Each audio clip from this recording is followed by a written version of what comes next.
Welcome to black board.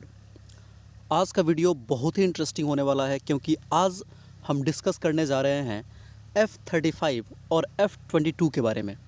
एक comparison करेंगे कि यूएस के इन दो बेस्ट फाइटर एयरक्राफ्ट में किन मामलों में कौन एक दूसरे पे भारी पड़ता है। चलिए वीडियो की शुरुआत करते हैं। सबसे पहले हमें समझना होगा F-35 और F-22 रैप्टर के रोल के बारे में। जी हाँ, F-35 जो है वो स्पेशली डिज़ाइन किया गया है capable of performing ground attacks. जी हाँ, ज़मीन पर कोई टारगेट है उसको डिस्ट्रॉय करने के लिए F-35 प्राइमरली बनाया गया है, जबकि F-22 जो बनाया गया है ये प्राइमरली बनाया गया है एयर डोमिनेंस के लिए। जैसे डॉग फाइट होता है या फिर एरियल किसी टारगेट को डिस्ट्रॉय करनी है, इन मामलों को ध्यान में रखते हुए F-22 रैप्टर को बनाया गया है। आप समझ चुके होंगे दोनों का रोल काफ़ी अलग है, फिर भी मल्टी रोल के रूप में ये जाने जाते हैं। वहीं F-35 single seat single engine stealth fighter jet है और वही F-22 रैप्टर सिंगल सीट, जबकि ये ट्विन इंजन का है और फिफ्थ जनरेशन का ये भी टैक्टिकल फाइटर एयरक्राफ्ट है जिसमें अगेन स्टेल्थ फीचर दिया गया है।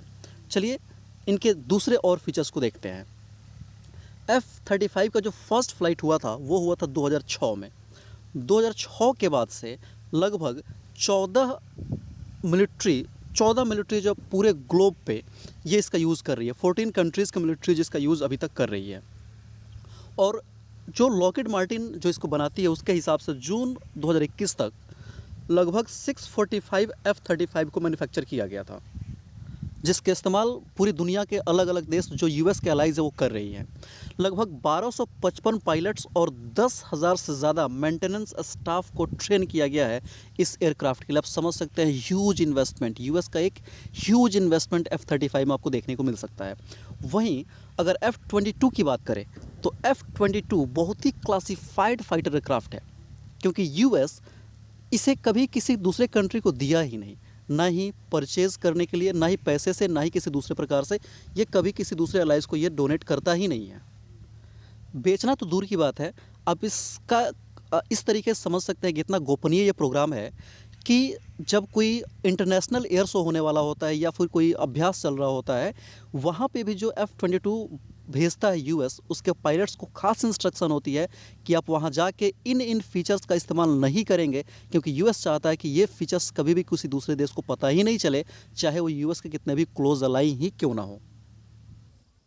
वही अगर स्टेल्थ फीचर की बात करी जाती है तो F-22 रैप्टर का जो स्टेल्थ टेक्नोलॉजी है वो F-35 के बेहतर में बहुत ही ज़्यादा बेहतर है। बहुत ही दुनिया का सबसे बेहतरीन स्टेल्थ टेक्नोलॉजी आपको F-22 रैप्टर में देखने को मिलता है। हालांकि F-35 का भी ये टेक्नोलॉजी बहुत बुरा नहीं है, बहुत ही बेहतर है, बहुत ही बेहतर है, लेकिन उससे कहीं ज़्यादा इंपॉर्टेंट है F-22 का ये स्टेल्थ टेक्नोलॉजी।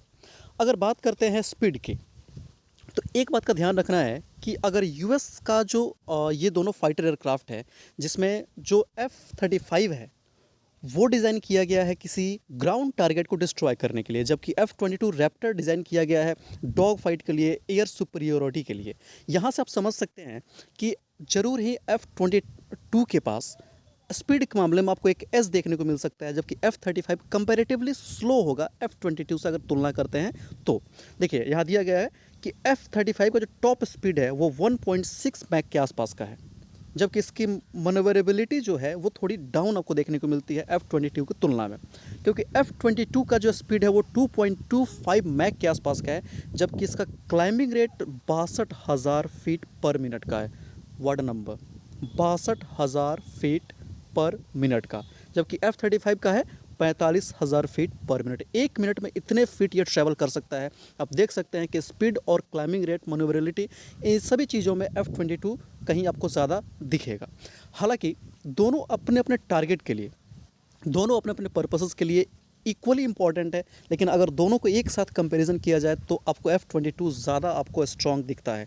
अगर दोनों एक दूसरे के सामने खड़ा कर दिया जाए तो ऑब्वियसली F-22 शूट डाउन कर सकता है F-35 को, क्योंकि F-35 में उतनी ही टेक्नोलॉजी है जितना इसे ये एयर में सर्वाइव करके अपने ग्राउंड टारगेट को डिस्ट्रॉय करे, जबकि F-22 के पास इतनी कैपेसिटी है कि वो अपना सेफ्टी भी इंश्योर कर सकता है और साथ में एरियल टारगेट को भी आराम से ये टारगेट कर सकता है। आई होप आपको सब कुछ क्रिस्टल क्लियर हो गया होगा।